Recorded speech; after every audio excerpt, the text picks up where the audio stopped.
This is part 55 of my series on my N-gauge model railway project. Previous parts cover the project from its inception through the creation of the baseboard, selection and laying of track, building of scenic items, obtaining rolling stock, etc. The project is ongoing. This part deals with adding some viaduct arches to the layout using plastic kits. When I first started building my layout, one of the first things I obtained was a Kato V2 single viaduct set, which I picked up locally from a seller on Kijiji. I thought that this seemed a good thing to have, since I had already decided to use Kato Unitrack for the layout. However, in hindsight, this may have been a mistake, as using this set very much governed the design of the layout. To use the Kato V2 set, long, curved, climbing approaches to the Kato girder span must be employed, and working on an 8-foot by 4-foot board, the need to integrate these elements rather governs your layout options. I realized this almost immediately, which was why the V2 set was the first thing I tried out on the board. And I came up with a track design that involved setting up the V2 set in this manner, which is still essentially how it stands on the layout today. Though having multi-level track is a good idea, in hindsight I think it would definitely have been better to have come up with a more organic multi-level landscape rather than using the Kato viaduct components. And with any multi-level layout you're going to be faced with the issue of dealing with gradients, which are of course a major issue for real railways and which present significant problems for N-gauge locomotives. Here's my initial track design taking shape, and the gradients and viaduct have stayed essentially the same and are pretty much the core of the layout still. I started to add scenic elements and have added many more over time, as well as adding substantially to the track in the form of sidings and a complex yard with a turntable, but the main loop line gradients and viaduct have remained basically the same. With this layout, those basic elements are not going to change now, but I thought it might be possible to make things a little more interesting, even if everything didn't exactly make sense logistically. At Tiny Railroads in Delhi, Ontario, I came across these plastic kits for bridge and viaduct elements being sold second-hand for reasonable prices, ranging from $2.50 to $12. So I picked them all up, thinking that I should be able to use them somehow to make the raised tracks on my layout look more dynamic and realistic. Here's what the kits provided, essentially a mixture of arches and piers. Upper left and lower right are just arches, lower left is just piers, and upper right has both arches and piers. I decided to start with the two sets in mottled brown.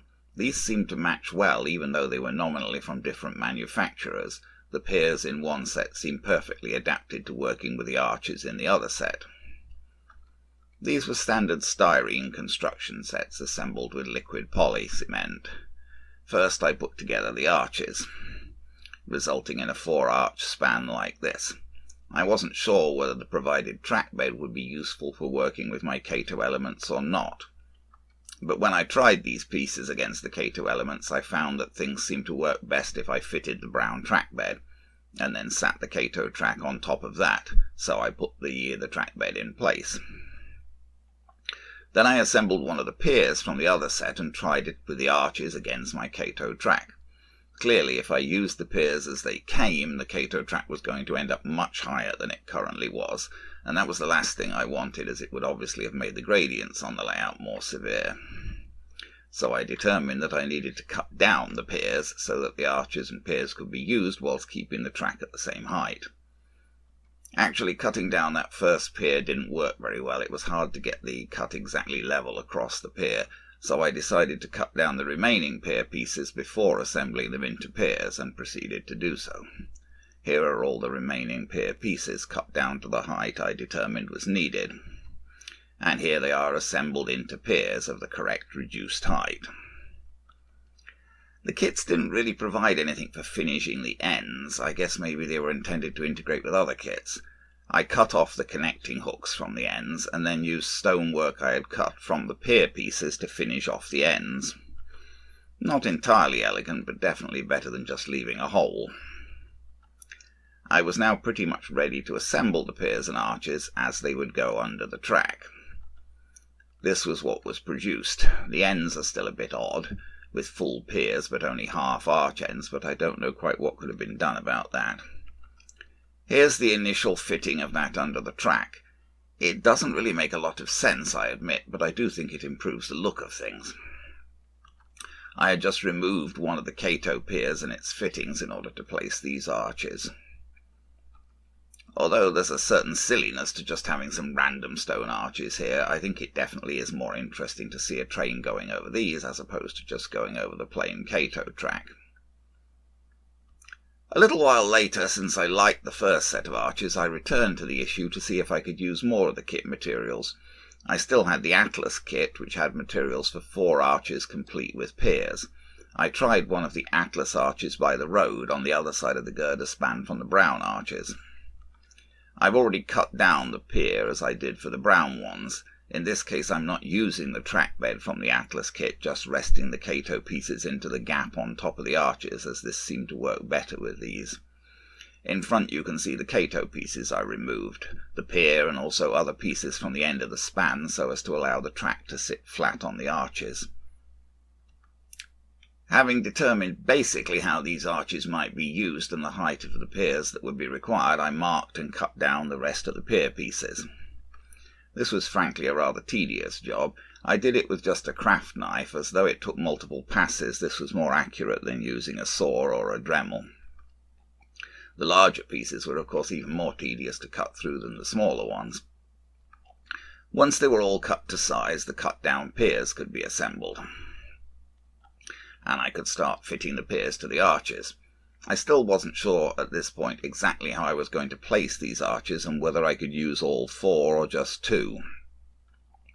So first I had things assembled like this, a set of 2 arches and then the other 2 assembled but not attached. Like this I tried things on the layout, and decided that I should just about be able to get away with using all 4 arches. So I glued them together to produce a continuous span. Again there was a problem finishing off the ends. The Atlas kit just provided the plain pieces as seen in front here for possible use to close off the hole in the end of the arches. I didn't think this would look good at all, and I had all of the pieces I'd cut off from the piers, so I used those to make pieces to finish off the ends, which I definitely feel produced a better appearance than would have resulted from just gluing on the plain pieces provided by the Atlas kit. And here's how I placed those arches. It's rather awkward as the arches are of fixed width and I can't readily move either my road or my track. And again the ends still look rather weird, and the way the arches combine with the girder span doesn't really make a lot of sense, but, well, perhaps I'm wrong, but I still think on balance that the look of things is improved. Of course I had to test with trains to make sure things could still run. The curved track under the arch is a bit ridiculously tight. There was no problem with trains going over the arches, as the track was basically kept at the same height as before. The arches aren't properly symmetrical across the road, but that's forced by the location of the track. They're also very close to the buildings, but I guess that sometimes happened in reality. I did try adjusting the track layout to pass the track through the arch more cleanly and to centre the arches on the road better. This involved tightening the curve coming into the arch by replacing it with a smaller radius Cato piece and then using a gentle S-bend to join the track up again beyond. This is how the adaptation looked from above. This does appear better as the track seems to go through the arch more directly and the other arch is centred much better across the road. Unfortunately, this adaptation simply didn't work. It was fine for goods trains like this, but with passenger coaches, due to the overhang of the centres of the coaches on the tighter curve, the coaches would hit the side of the arch and derail every time. So I had to go back to the way things were before. It looks more awkward with the larger radius curve going through the arch at a steep angle, but it actually allows the full variety of stock to pass through the arch better. It does also position the track better for the little Lone Star station. So this is how I ended up with the arches sitting over the track and the road. Not ideal, but I think I can live with it. Finally, if I was going to leave these arches in place, I wanted to weather them. So I put down a piece of waste card to protect the work surface and got a broad brush, a little mineral spirits in a shot glass, and some black enamel. I dipped the brush in the black enamel, then in the mineral spirits to produce a thin wash, and then brushed this over the stonework and sprinkled on some grass flock. Then I brushed scenic cement round the foot of each arch and dipped it into the turf flock. I did the other set of arches the same way, starting from this and going to this. I let both sets dry on the cardboard before placing them back on the layout. So here's the grey set on the layout after weathering, and here's the brown set. So this is the final result for now. Something a little more scenic and interesting for trains to pass over. Not ideal, I know, but still I think a net improvement.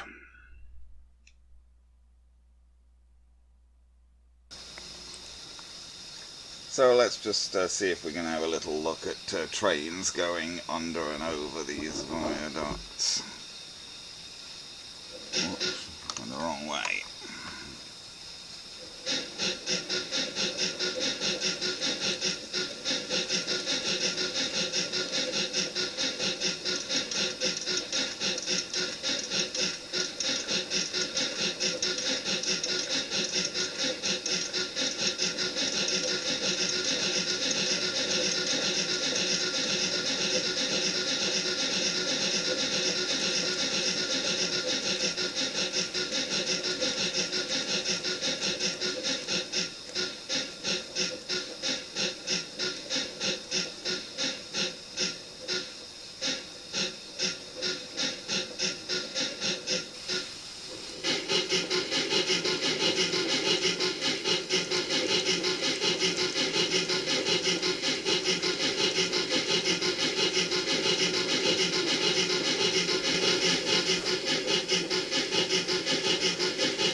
This is going to be the tricky one, as this engine actually isn't going to quite clear the viaduct.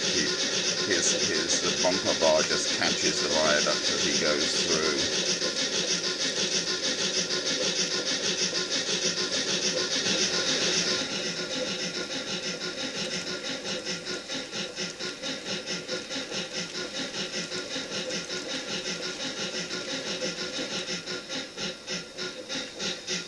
Well, there you are. I guess that's about it for views of the viaduct.